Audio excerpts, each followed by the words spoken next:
महाराष्ट्र की गद्दी पर कौन बैठेगा, इस सबका फैसला जनता ने करके ईवीएम में बंद कर दिया है। अब फैसले का इंतजार है, लेकिन फैसला आने से पहले उद्धव ठाकरे को जोरदार 440 वोल्ट का झटका लगा है, जिससे शिवसेना यूबीटी बुरी तरीके से बौखला गई है। नमस्कार, कैपिटल टीवी की स्पेशल स्टोरी में आपका स्वागत है। मैं हूं आपके साथ पल्लवी सिंह।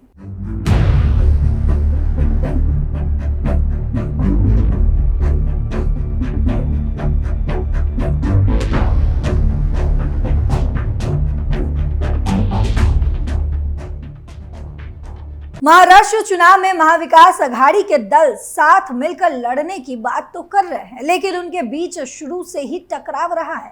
पहले सीटों के बंटवारे पर उद्धव ठाकरे की शिवसेना और कांग्रेस के बीच लंबी खींचतान हुई और अंत तक सीटों का ऐलान नहीं किया जा सका। अब वोटिंग के दिन भी दोनों के बीच टेंशन देने वाला माहौल बना हुआ। आखिरी वक्त में कांग्रेस ने ऐसा यू टर्न मारा जिससे उद्धव ठाकरे के लिए मुसीबत बढ़ सकती है। इससे उद्धव गुट काफी गुस्से में है और कांग्रेस को बीजेपी की बी टीम तक करार दे दिया गया है।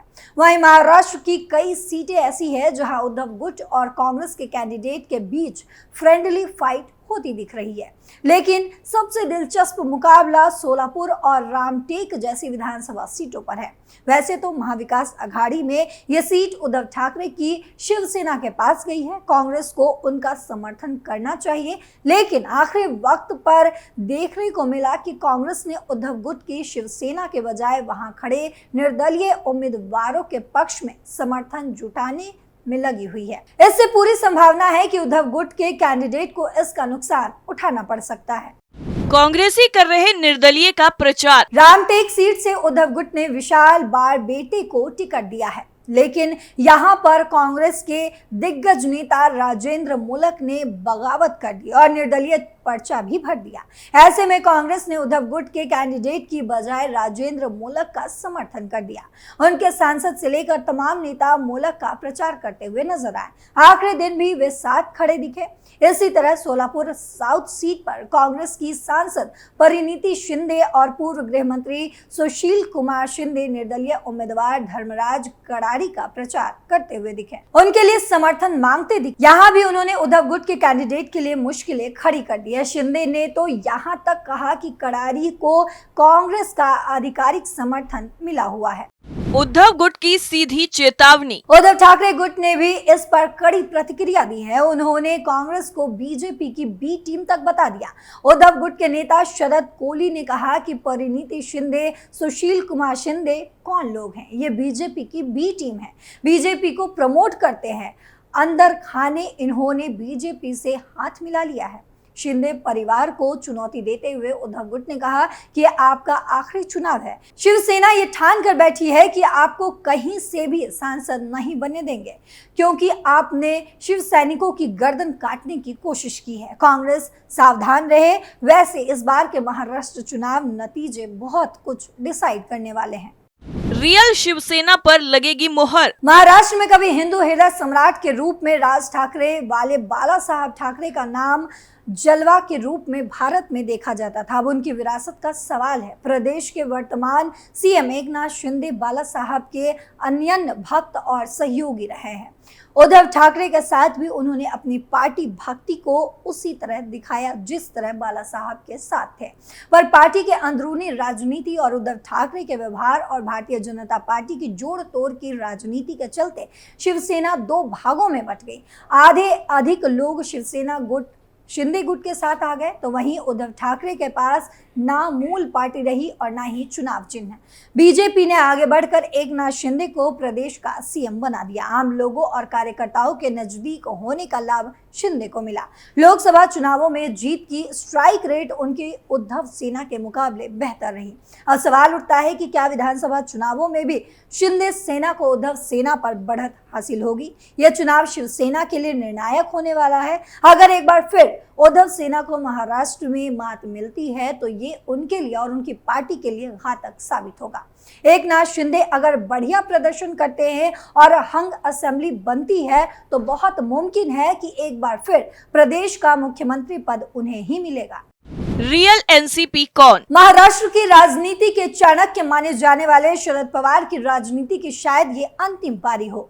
इस तरह का उन्होंने खुद संकेत दे दिया है। राष्ट्रवादी कांग्रेस पार्टी के सभी सर्वे सर्वा रहे शरद पवार को धोखा उन्हीं के भतीजे अजीत पवार से मिला है। अगर राजनीतिक आंकड़ों की बात करें तो लोकसभा चुनाव में अजीत पवार को जिस तरह जनता ने नकार दिया, उससे तो यही लगता है कि विधानसभा चुनावों में भी ऐसा ही हो सकता है। जिस तरह शरद पवार ने अपनी खोई हुई साख को फिर से पाने के लिए मेहनत की है, उसका फल उन्हें मिल सकता है। पर महाराष्ट्र की राजनीति में शरद पवार और अजीत पवार के बीच किस तरह के संबंध है, यह समझना बहुत ही मुश्किल है। जिस तरह शरद पवार के राजनीतिक कदम रहे हैं, उससे तो कई बार लगता है कि दोनों पवार मिले हुए हैं। अभी हाल ही में 2019 में महाराष्ट्र की सरकार बनने का खुलासा अजीत पवार ने किया था। उससे तो यही लगता है कि बीजेपी में आकर दूसरे दिन एनसीपी में वापसी सीनियर पवार की रणनीति का हिस्सा था। वैसे भी अगर महाराष्ट्र में हंग असेंबली आती है तो अजीत पवार और शरद पवार एक साथ दिख सकते हैं। अजीत पवार ने अपनी पार्टी में बोल रखा है कि कोई भी शख्स सीनियर पावर के बारे में अपमानजनक कुछ नहीं बोलेगा। बीजेपी को बनना है बड़ा भाई। भारतीय जनता पार्टी महाराष्ट्र में बड़ा भाई बनने के लिए बहुत दिनों से संघर्ष कर रही है। यही कारण था कि शिवसेना और बीजेपी की बरसों पुरानी मित्रता दांव पर लग गई। उद्धव ठाकरे 2019 में कम सीट होने के बावजूद खुद को सीएम बनाने की मांग पर अड़ गए। बीजेपी ने इनकार कर दिया तो उन्होंने कांग्रेस और एनसीपी के साथ महाविकास आघाड़ी बनाकर खुद सीएम बन गए। पर दुर्भाग्य से बीजेपी को फिर भी अपना मुख्यमंत्री बनाने का सौभाग्य नहीं मिला। शिवसेना और एनसीपी तो बट गई। दोनों का एक एक धड़ा बीजेपी के साथ महायुति गठबंधन में शामिल है। बीजेपी सबसे बड़ी पार्टी है और फिर भी सीएम का पद एकनाथ शिंदे को देना पड़ा। ठीक वैसे ही जैसे बिहार में विधायकों की संख्या अधिक होने के बावजूद भी नीतीश कुमार को सीएम बनाए रखना मजबूरी है। कुछ दिनों पहले डिप्टी सीएम देवेंद्र फडणवीस ने बयान दिया कि हमारे अगले सीएम एकनाथ शिंदे ही होंगे।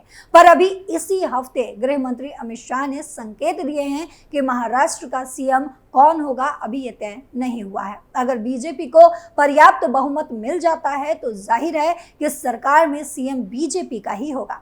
पर अगर थोड़ी सीट भी कम होती है तो बीजेपी के लिए मुश्किल होगा और महायुति को एकजुट रखना मजबूरी हो जाएगी। इसलिए इस बार का चुनाव महत्वपूर्ण है कि क्या बीजेपी अपना सीएम बनाने में सफल हो पाती है। खिचड़ी विचारधारा की राजनीति का भविष्य। महाराष्ट्र की राजनीति में इस बार विधानसभा चुनावों में जिस तरह विचारधारा की खिचड़ी पकी है, उसका मिसाल मिलना नामुमकिन है। महायुति में शामिल एनसीपी अजीत पवार ने जिस तरह डंके की चोट पर बीजेपी की विचारधारा के खिलाफ अपनी चलाई है, वे शायद पहली बार है। बीजेपी बस सुनती रही है। अब बीजेपी की कौन सी ऐसी मजबूरी थी कि वे अजीत पवार के हर उस फैसले को भी बर्दाश्त करती रही जो उसकी नीतियों के बिल्कुल खिलाफ थी। नवाब मलिक बीजेपी और उसके बड़े नेताओं, यहां तक कि पीएम के बारे में भी बहुत कुछ बोलते रहे। उन पर दाऊद इब्राहिम के सहयोगी होने का आरोप भी लगाया। ईडी ने पिछले साल उन्हें गिरफ्तार भी किया था। पहले अजीत पवार ने बीजेपी के विरोध में के बावजूद उनकी बेटी को टिकट दिया, बाद में नवाब मलिक को भी टिकट दे दिया। बीजेपी विरोध दर्ज कराती रह गई और इसी तरह अजीत पवार ने सीधे शब्दों में बटेंगे तो कटेंगे का विरोध किया।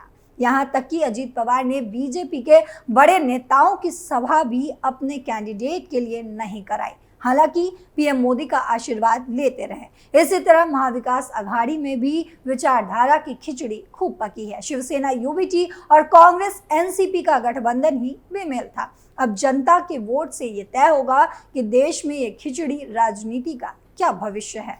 मुंबई जीतने वाले को राज्य की सत्ता। मुंबई में विधानसभा की 36 सीटें हैं। महाराष्ट्र में सत्ता पाने के लिए इन सीटों की बड़ी अहमियत है। पिछले 46 साल का इतिहास यानी कि 1978 से ज्यादातर यही बताता है कि जिस पार्टी या गठबंधन ने मुंबई की सबसे ज्यादा सीटें जीती है, उसी की सरकार बनी है। 1978 में जनता पार्टी के सबसे ज्यादा विधायक चुनकर आए थे। इन्हीं विधायकों के दम पर महाराष्ट्र में पुरोगामी लोकशाही दल यानी कि पुलोद की सरकार महाराष्ट्र में बनी। फिर 1980 से 1985 तक मुंबई में कांग्रेस का सिक्का चला तो वे भी सत्ता पर निर्विवाद रूप से काबिज रही।